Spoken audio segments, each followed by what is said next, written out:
All right, everybody. Hey, welcome. This is our weekly conversation with artists. And today's guest artist is none other than Sakina Jaffrey. And I have your bio here, Sakina, that I'm just going to pull from a little bit. Here we go. Sorry, I didn't make it convenient for myself, which I should have, but here it is. So, okay. It says, first of all, you're a native New Yorker. Were you born as in Manhattan? New York Hospital, yeah. Oh, really? Premature, came in before the doctor. Me Came too. out What? before the doctor came in. Yeah. How far in advance were you? A few weeks. 5 weeks for me. No, a Yeah. few, 5 weeks for like my son. Do you remember your birth weight?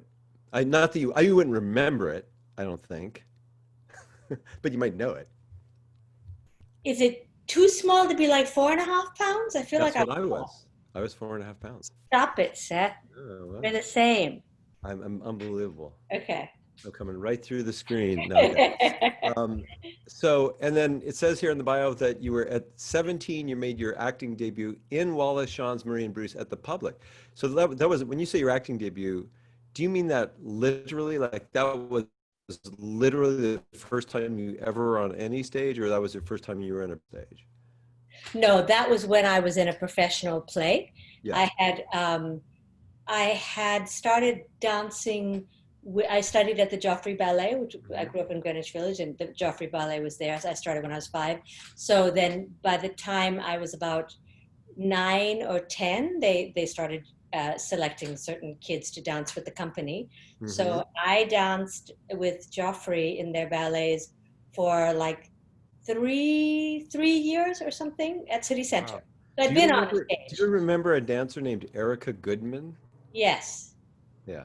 Yes, I remember Erica Goodman. Okay, yeah. She was, The she was, whole world was really amazing. It was quite a mixed race company. And weirdly, I'm writing something now, a pilot, and I went back to listen to Robert Joffrey talk yeah, yeah. about what he was trying to do. And he was, in the 70s, he said, we just wanted to be like, or 60s, hip with the young people, and all kinds of groovy music was coming in. So they had all these sort of modern dance influences in their work. But I did get my first review in the New York Times, which my mother hid from me, but of course I didn't really know what it meant.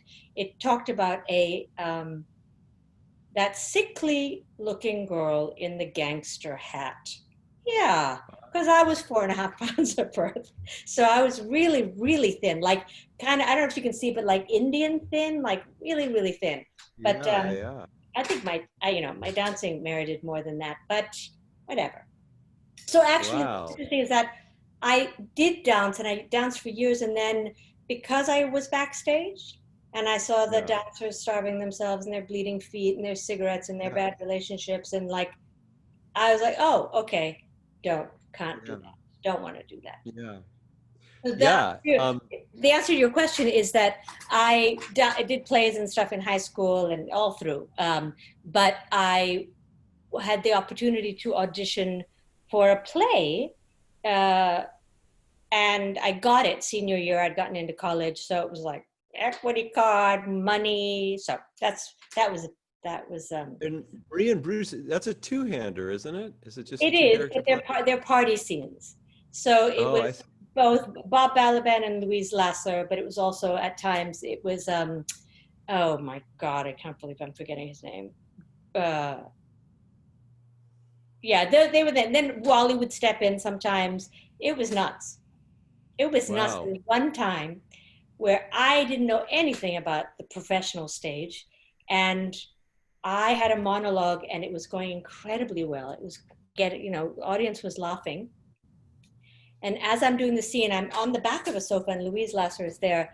And she, as it gets funnier and funnier and funnier, she starts twisting my finger and twisting my finger, pretending that she's holding on to me for the scene. And then I kind of ran through my lines and I ran off stage. And Angela Pietropinto, amazing actress, she said, that bitch didn't, thought you were, she was worried you were upstaging her. And I said, what is upstage? What is Oh, upstaging? So I yeah, learned some yeah. hard lessons. Oh my Yeah, God. crazy. And there were so You many know curse that, words in that play that it was, you know, scatological, and it was so many, the audience was an ancient audience, and they would have Yeah. the audience malfunctions, cardiac arrests, because, and they'd leave, and interesting first Wait, time. there were heart attacks, There were heart attacks, literally? there were people leaving, there, it was all kinds of drama. Oh, that is crazy. Yeah. Sorry, Yeah, that's, that's sorry, a tangent. wow. I mean, I've talked with many actors who've experienced somebody having a heart attack, but the notion of more than one going on during it, that's just wild. Yeah. That's crazy. Not at the same Um, time, but different no, time. of course. Yeah. Of course. And then anyway, and then you also did Small Mouth Sounds, which is a play without any or with very little dialogue. Yeah, it was a gift, actually. I think what had happened there's certain points in my career where I felt like, wow, I'm not happy with what I'm doing. And I felt that after House of Cards, I kept on getting these roles where I was, you know, badass with a BlackBerry or a gun. And I felt as if it was so, I had nothing to say. And yet I was in these, you know, I was happy to have a job, but I thought, you know what I would love, and this sometimes happens. I said, oh, I just want a job where I don't have to say anything. I just have to be. I want it to be uh, close enough where the audience can feel whether it's real or not. And then I got a call for that. I also Yeah. had one time, I got pregnant with my son, and I thought, I was so happy about that, but I thought, oh wow, I'm 30 and I've never played Juliet, and I was sad about it. And I got a call, can you come to Williamstown? Somebody's dropped out, and can you play Juliet? So I have Oh, you're weird stuff kidding. like that happen to me. I had no idea about that. And when did Yeah. you do that? When my son is 25, so 25, I was like knocked up Juliet, but you couldn't see until like towards the end, one of the last nights when the costume designer, I'm in the crypt, and so my stomach popped, and the costume designer is like, honey, we need to talk. I'm like, I know, I didn't want to tell you. I didn't want to tell you because I didn't want Romeo to know I was Wow. up. That I was gonna say that would change that story. Wait, no, Yeah, wait a minute. You big said time. you didn't want Romeo to need, like, as in like the other actors Yeah, the didn't actor, know? Seth Gilliam. Yeah. Did not know. No. Wow. But then obviously as the show went on, he figured Well, it out. once the costume designer knew, then people knew. Yeah, yeah, Yeah. yeah. All right. Well, next on your bio, it Yeah. says that well, House of Cards. You Oh did wait, House of so Small Cards, and Mouth Sound. So Small Mouth Sound yep. was this gift, and suddenly they called and asked, and it was with Rachel Chafkin, you know, probably my favorite director ever, and it was exactly that. It was just no sound, just being. It was such a gift. I loved it. Yeah, that's great. That's great. Well, you were amazing in that, as we've talked about Thank before. you. I was happy you came. But this is the thing that I most well, there's a couple things on here. You're obviously upcoming. You're doing Snowpiercer. You're in, I guess, the second season of it. Is that right? Second season, Yeah, yeah. that's great. And it's fun. With Damien Young, he and I play a husband wife couple of scientists who are sort of like half Monty Python and half Mengele. So we do all kinds of. Oh, I think I'm not supposed to say. Oh shoot! No, I'm allowed to say that. I'm allowed to say. Okay. Yeah. That is a very strange combination. Mm-hmm. Monty Python and Dr. Mangala. Yeah. Yeah. It's I feel really like that's fun. the first time that those two words have ever been in the same Perhaps. sentence. Perhaps. Yeah. Um, and Allison Wright, another Barra Group person, is in that series. And but here's the one that I can't wait to ask you about this. So it says you're in a show called Little Voice. And this is a series created by Sarah Bareilles. Yeah. Is it a I'm a musical? recurring also in that, but it is such a beautiful show, and I think everybody watching would relate. It's about, I kind of hate this expression, but sort of finding your authentic voice Yeah, as an artist, and it yeah, tells the story, which is Sarah Burley's story of coming to New York and trying to make it, but also balancing the life of your your home life. And in this case, the young woman has a father who is is a busker, maybe has some drinking problems. He has a mother who's left. She has an autistic brother who, and everybody has moved out. They've been living with each other. They all move out. And she also has a best friend. Um, but what I love about it is there's lots of beautiful songs in it as well. But So it's is it a musical? it's both music and you know it's a drama. Yeah, yeah. But what I love about it is that Do it's they just break into song in the no, middle of she's singing out something? there. She's trying to be a musician, so you see Oh, that. I see. Yeah, Gotcha. it's Okay. integral to the story of her trying to make it in New Right. York. But then Right. New York is such a big part of the show, and you know I hate when people say like New York is another character in the show, but it actually is in the sense that you know how when you live in New York City and every day you experience something that you see or you and the things that hurt you suddenly because you see something that is just it pains you or it moves you in some way or it brings a little thing like you know a feather flying through a subway and landing on somebody will just bring you joy. So it's really about how an artist metabolizes all that and creates art too.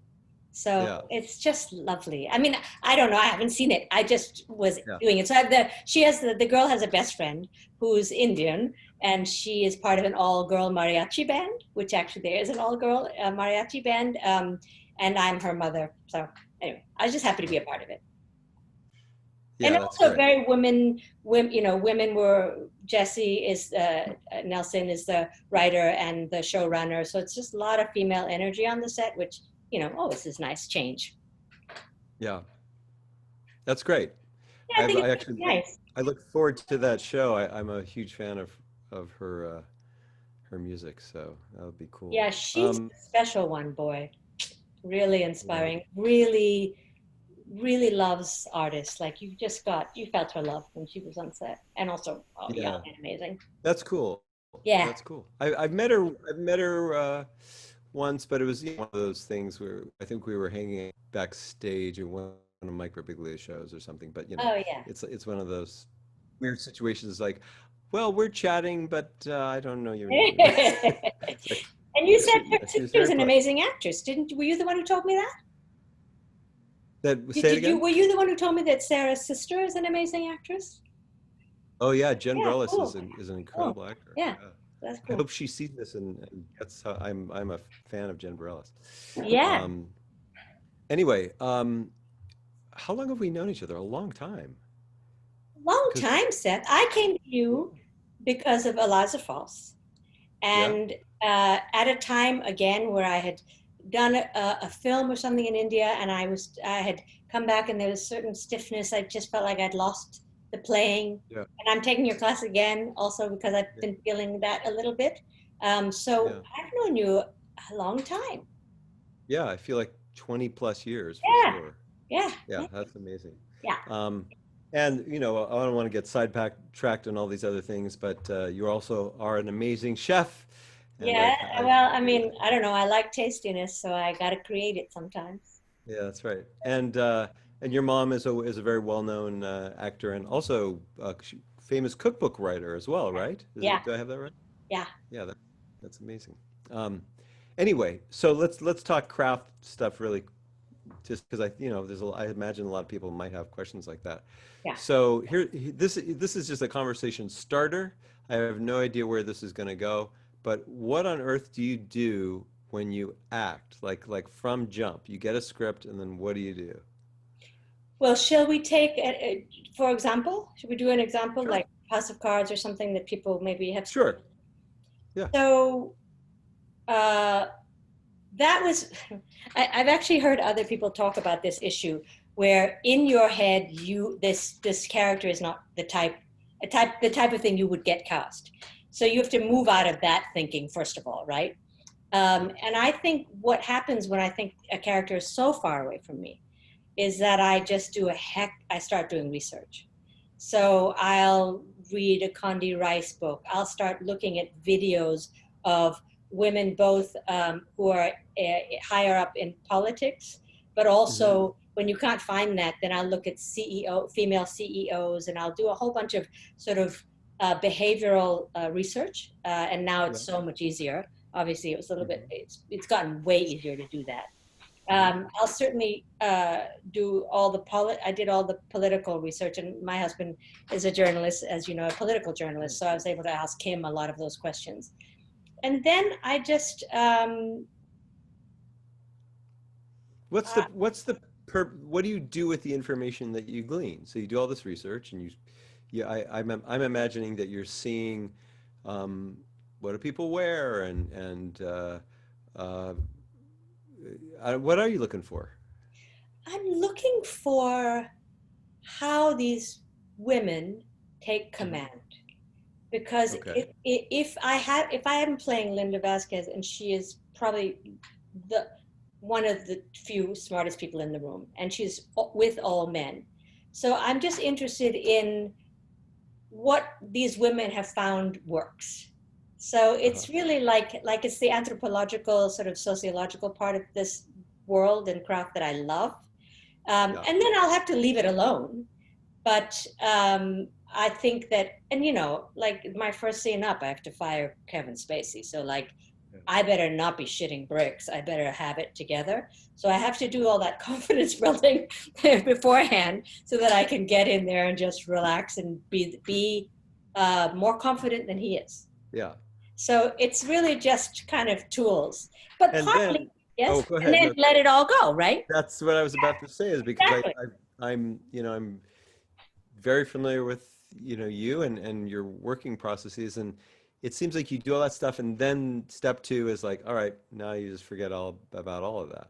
Yes, but I will say that when I was working with you initially on various things that are like this, you would always catch me like, your voice is going down because you think that's a power voice. Or you're like, I mean, you kept on catching me doing stuff. So I have to remind myself of that. But invariably, there's going to be a time, and it happens almost every time I play a powerful position. They want you to stop, not have any things to play with. They want you to look straight. It's like so stupid. And that's not how Yeah. anybody expresses themselves. So there's always that little Yeah. battle. So basically, I do Yeah. that kind of homework, and then I try to leave it alone. So that to me begs a really good question. How do you navigate the thing where you have your own thoughts on what you'd like to do and what you find is helping you, what you feel is you know good good things to do for this given performance, and director comes in and says, "Hey, listen, will you listen, do this and this," and some of the stuff that they ask you may be in direct opposition with something that your instincts or whatever. How do you navigate that? Everybody, It's a constant battle. I yeah, can't say I do it well every time. I try to just take a breath and think about something else, and just always say yes. I'm going to try yeah, that. I'm yeah, going yeah, to do yeah, that. Yeah, gotcha. Right on, man. Good idea. And then I just you know try it my way again. But I will say, for example, when I did a scene in Mr. Robot, yep, and I had to play a lawyer, and I was confronting these people, and I was doing it in a way that I thought that character would do. She has a drinking problem. So it wasn't, it was a little loosey goosey, but she was there. And then he kept on saying, say it straightforward. I don't want you to turn this way or this way. And I was like, okay.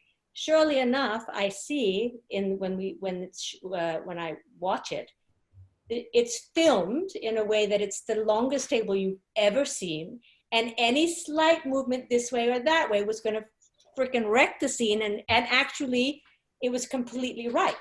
yeah. So you have to know when to fight and when not to fight.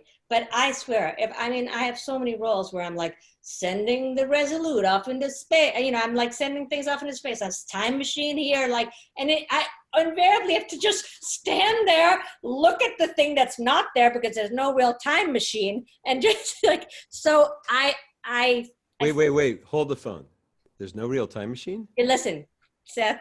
You know that and it's fun, maybe funny for people, but I never know what the heck is going on in these shows. The time traveling ones, the sci-fi ones, and I always say to Seth, I was like, Seth, I don't know what they're talking about. And he's like, oh, don't you? Well, this is the time blah blah blah continuum, and this is what Yeah, I'm a total science He's fiction such geek. a dork that he translates all my nerdy needs when I need them for. So I appreciate that. You know Um, what I did yeah, want to say? I was yeah. talking to Chris Wells and Alex from, These are two actors who are yeah, wonderful te actor. teachers at the Barrow Group and extraordinary folks. Yeah. And I was reminded of something just when I was talking about being on a subway. I was reminded of the fact that when I feel as if a part is right for me, Hmm. there's a slight sort of um, as if my body intuits that person or that experience. And when I was younger, I would see people on a subway, and I don't know what it was, but I just had this sort of physical experience where I could just feel what they were feeling physically, I thought. Hmm. Yeah. And like when I was doing Michio, this something I wrote that I did in a class Yeah. recently. Yeah. There's something where I know who that person is in my body. Yeah. So having to stand still and not being able to actually, maybe it's the dancer part of me, not being able to feel it in my body, which means I feel it in my soul, which means everything just comes alive, is a problem. And I don't think I have the answers always, but I try to. The thing that you mentioned about the you know the fact that there's often technical reasons why a director is asking for something that the actors are understandably and appropriately clueless about. It's Right, you know right. is something that I think a lot of times, I just think it's a really great thing for actors to remember. And that's one of the things that I find anyway, that the longer you're doing this stuff and the more experience you get, you learn that. You learn that, I gosh, I remember I, I, I, I think I saw, I think I saw Michael Caine talk about this in one of his videos. Uh, I was when my very first film job, and and uh, I love the fact that there are many. uh, My very first it was this opportunity independent. to work the phones. My very first what? I said, I love the fact that there were many phone jobs. My very No, first phone job. film, film, Oh, film. I FILM. think said phone job. Okay, A phone job doesn't sound appropriate. I yeah. don't even know what that is, but that sounds Okay, very, very film job. Yeah, inappropriate. Um, but I was, I wanted to do a good job, and I was on this thing for about 6 weeks, and the cinematographer, I was finding this one part of the scene of the film where I have this kind of extended, it's really like a soliloquy because the guy's self-taping this thing and he's talking to himself. This is before self-tapes, but it's yeah, like some kind of thing he's doing as a weird hobby. And in the thing, the guy like freaks out and cuts off his finger, literally cuts off his finger and is sobbing and all this stuff. And I do this, and the cinematographer looks over and he goes, and I thought, oh, I did so well. That's so nice. And then he looked at me, and a second later he goes,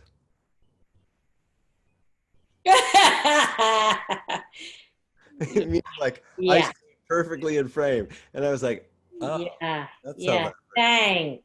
Yeah, Right. that's right. Yeah. And I Yeah, think when Michael Caine he talked about how you get departmental approval. And in other words, yeah, everybody's, they have all this stuff to do, and so when you are helping them out, they want to let you know. That's yeah, like that was great. It's like yeah. whatever it is. The time is flying really fast, so I want to make sure that we open it up. So I'm just going to let me just push the participants uh, button here so I can see folks. And if anybody does have a question or thought or anything, please use the raise hand function in Zoom, and I'll see it, and I will definitely call on you. And while we're waiting for that to happen, I have more questions for you, Sakina. Yeah, So, okay, weirdest or funniest thing that you ever remember happening on a job? on a job. Yes, like the weirdest or funniest. Oh boy, what?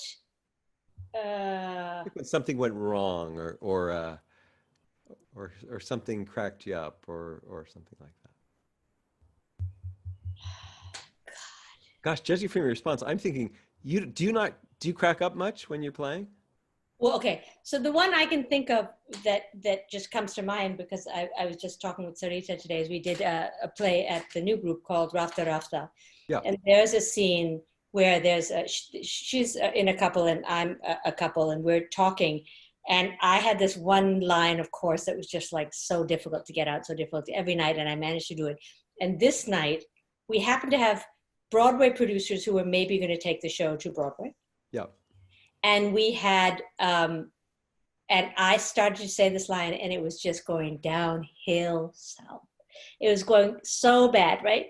I start saying, and of course I just burst out laughing. I burst out laughing and like tears are coming down my face and I keep on trying. And then everybody, everybody is laughing. The entire audience starts laughing.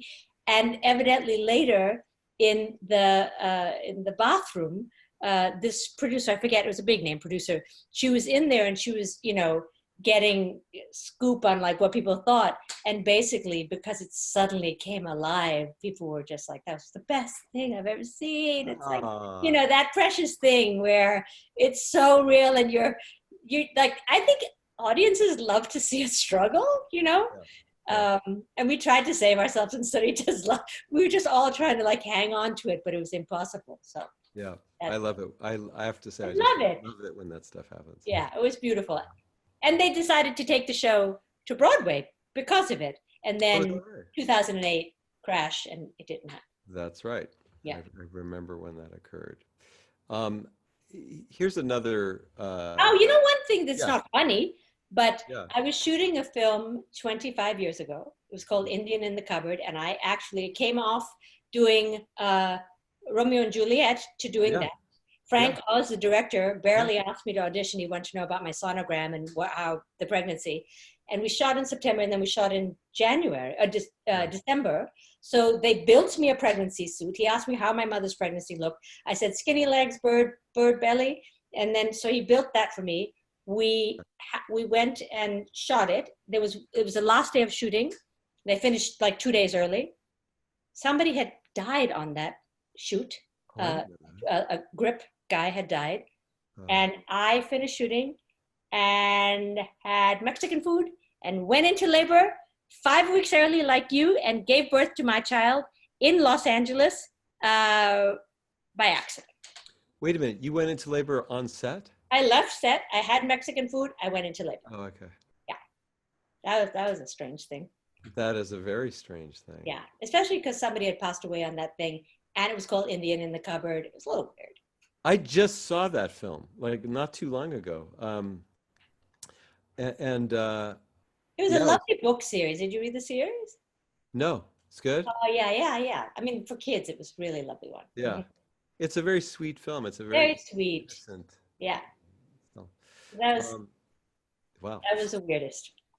Yeah, that's pretty weird. Yeah, Um, Gosh, it's so funny. I mean, obviously, when going into labor is the timing is never what you would think. yeah, Um, but so that was your son? yeah. Wow. I was pregnant with my daughter too. I just didn't know it. I thought it was bad oysters. I did another film, Chutney Popcorn, when I was pregnant with my daughter. Really? Yeah, And you said but you were on, I didn't tell Nisha Ganatra, the director. and you were I on had to play somebody who was infertile. you were on set both cases where your labor started? Well, you No, said, I was pregnant and I didn't tell them. Yeah, oh, you're pregnant and yeah. didn't. And in fact, we shot You and have a long history of being pregnant and not telling. I'm fertile and very, very. I work all the time when I'm pregnant. So when I shot Some that, people buy an airplane ticket to get work. exactly You right. just I got a just kid. get knocked up. Yeah. So when I shot that, we finished shooting, and of course, again, my belly just popped out a bit, and then Nisha, the director, said, I'm so sorry, we have one last thing we need to shoot. And I said, oh, okay, what is it? She said, we have to have you on a motorcycle.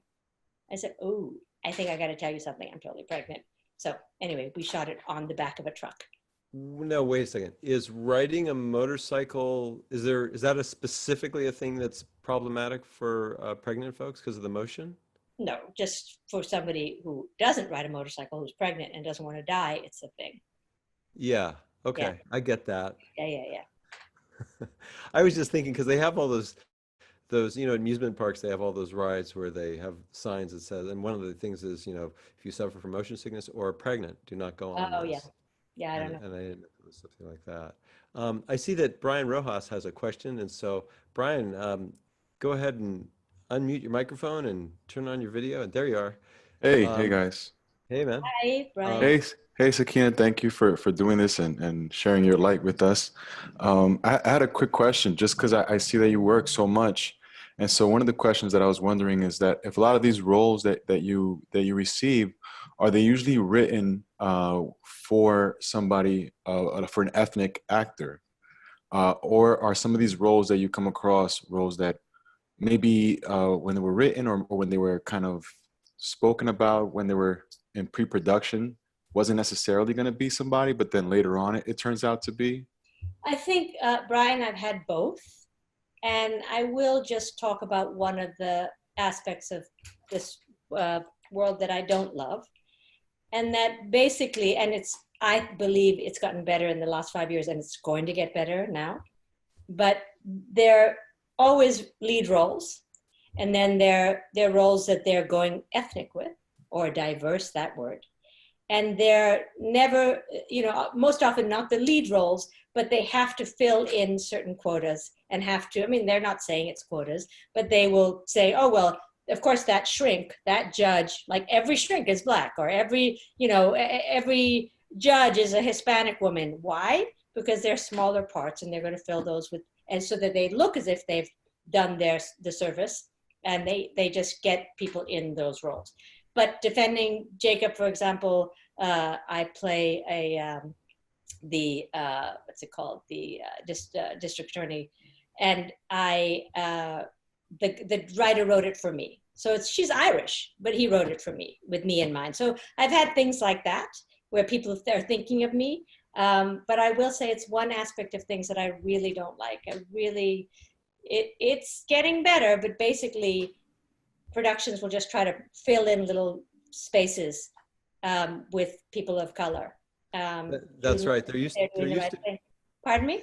There used to be a situation for the low, I don't know what the current contracts are. I imagine it's the same thing, but it was a it was a form of affirmative action that in some ways is a really good thing, but it led to a very specific phenomenon along the lines of what you're describing, where for low budget films, you had to have a certain amount of the cast be other than white. Yeah. And it was done by days of shooting. And so typically what would happen is they would have the significant roles would usually go to white actors, and then come casting in order to qualify for the contract for this specific low budget contract, Right. you had to you make sure that you were casting folks that were other than white. Right. And and on one hand, it was like, wow, that was great, created work opportunities and stuff, to begin to Yeah. balance out this ongoing horrible problem. But there was a downside to it, of course, too, because that meant that all those roles were basically procedural roles, Right. or the janitor, or the hostess of the restaurant, or Right. the lawyer who comes in for, or a lawyer's assistant, because the more featured roles were going statistically usually to white actors. And so And I also think that there's an aspect where these productions or these companies sort of pat themselves on the back a little bit, saying like, hey, they're we really have Sakina and she's playing a woman of authority. She's a smart person in the room. Like, let's check, check, check, check. And then another bizarre thing that's happening, which is that when you're a certain age and you're, non-white, they're like, wouldn't it be cool if we make her a lesbian and she's married? So I can't even tell you how many roles. Like I'm timeless. I was a lesbian and I was married. And then I got a call from Lisa Gay Hamilton saying, I'm doing Bo Williman's new show. Do you want to be my wife? I was like, girl, I got my own wife on my show. Like, stop it. And then it's all, and then so I know Sarita did something where she had I don't know, love interest or something. And I was like, what? That's Sarita Chowdhury, just so Yeah. people, another And so actor. then I was like, what is this thing that's happening that is, turns my stomach. But Yeah, it's getting better. It's getting better, Brian. it is. It does. Because guess what? The writers' rooms are slowly changing. And if the writers' rooms change, then things change, or invariably. Yeah. I have noticed that. That was actually going to be one of my questions. So I'm glad this came up, because it seemed to me like there's definitely a massive change going on right now. Yeah. And I'm curious because there's at the same time there's in the wake of all the protests and everything. Thanks, Brian. By the way, that was a great. Yeah. Thank you. Thank you, guys. Thank you. Um, uh, there's a um, there's on the heels of the Black Lives Matter movement and that's occurring right now. There's lots of other attempts at appropriate social change that are going on right now. Yeah. And I just got in the mail today. I saw the email for it. I didn't get a chance to read it yet, but I see that there was a letter to Hollywood, and I'm going to guess it's something like I don't know if you saw it, but there was a letter to white theater in America that was undersigned by a bunch of people. Yeah. And I'm wondering, it's interesting.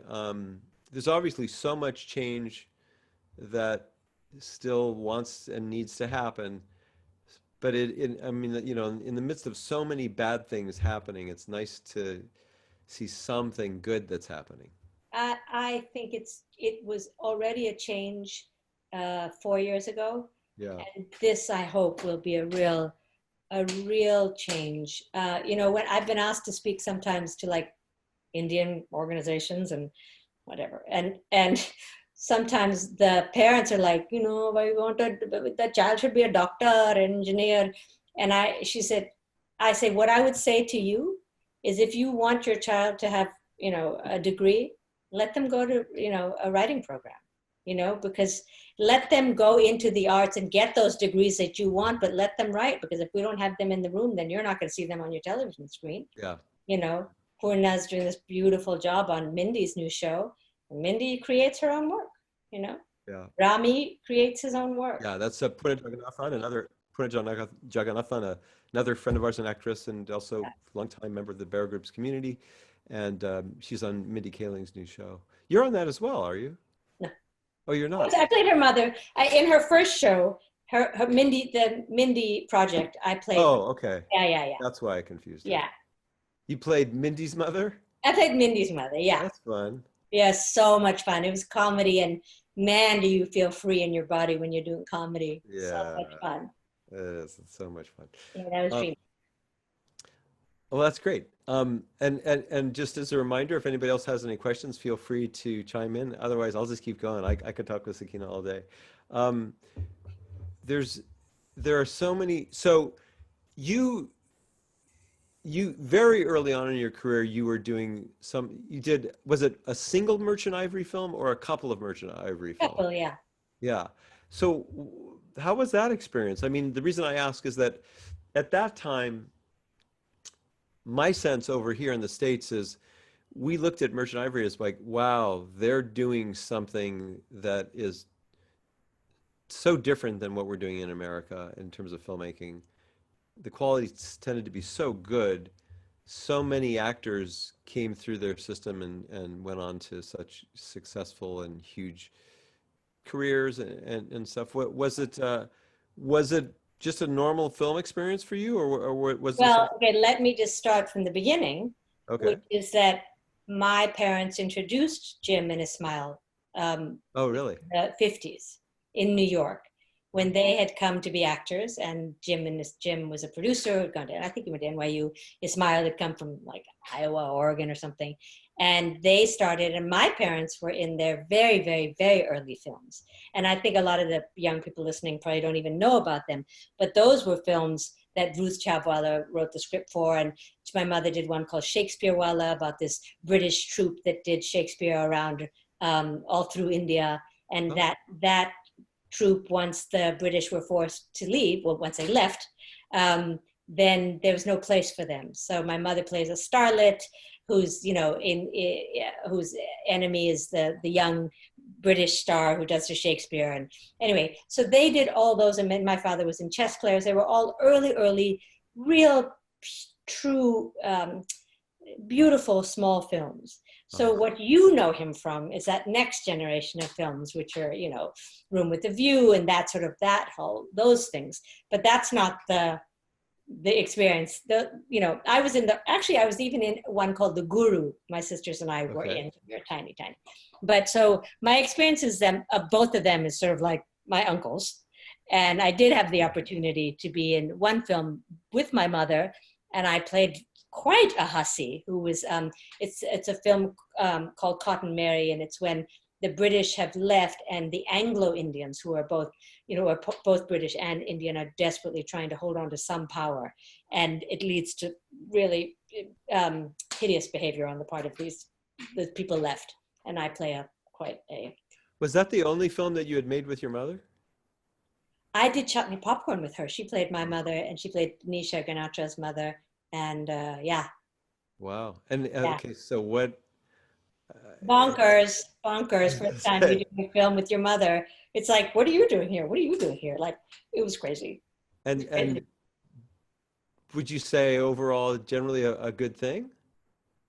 I think the good part of it is that the history is there. So that was perfect. Yeah.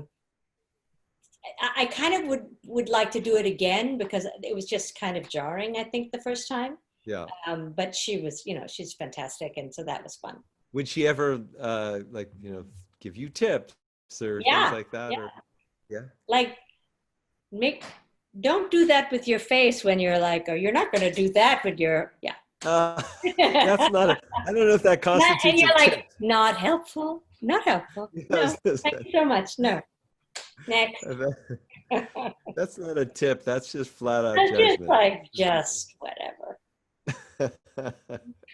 It's so funny. My parents, my mom was an artist. She was a painter, but it was sort of a professional hobby for her. I mean, she did sell paintings but she never set out to make a living doing it, and I don't think she did make a living doing it. They were both really educators, and it's so I just I can't even imagine they weren't they weren't actors at all, and I can't even imagine doing anything. Yeah. Speaking of which, I remember I was shooting Raising Helen with Goldie Hawn. I mean, with what's her name? Kate. What's her Blanchett? name? Kate what? Hudson. Blanchett? Oh, Hudson. Kate Hudson. Yeah. And she was, groovy little starlet at the time.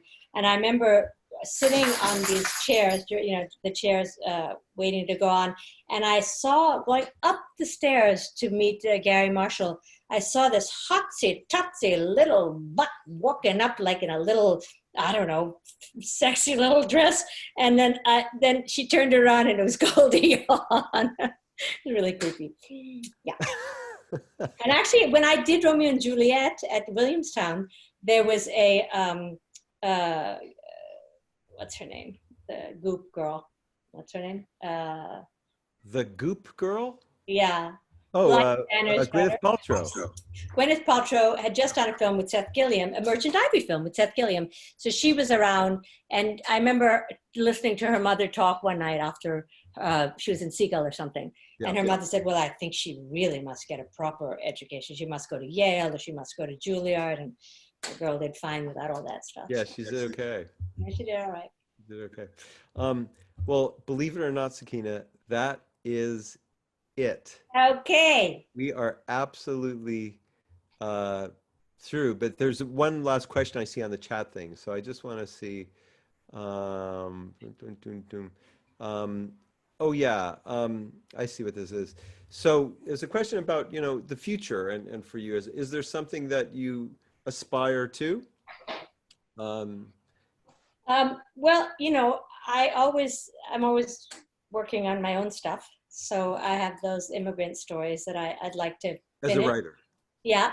I have a TV pilot that I'm working with a partner about sort of about my family, because my mother came here in the 50s to be an actor and ended up being a chef, and my real father was an actor, became a big actor in England and Bollywood, and then my stepfather, who raised me, was the first black musician to play in the New York Philharmonic.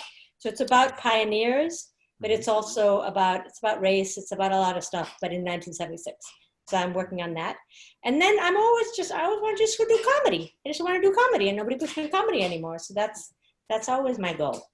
Yeah, that's good. Yeah. I right there with you. Yeah. Well, thank you so much for spending this time with us. Yes, thank you for having me, Seth. Enjoyable as ever, and I look forward to so much more of seeing you do stuff and doing stuff with you. Okay, So, sounds good. you know, it's all good. But thanks so much, and thank you Okay, everybody thanks everybody for tuning joining. in. Have a Bye. wonderful week. And by the way, everybody, just really quickly, if you want to know about any upcoming programming that we have, go to barrowgroup.org and you'll see the various artist conversations we've had. They're all, you can access them there. And we also have our regular programming for, you know, our training program, and all of that is at barrowgroup.org. So great. Have a great week. Okay, see you soon, Seth. Bye.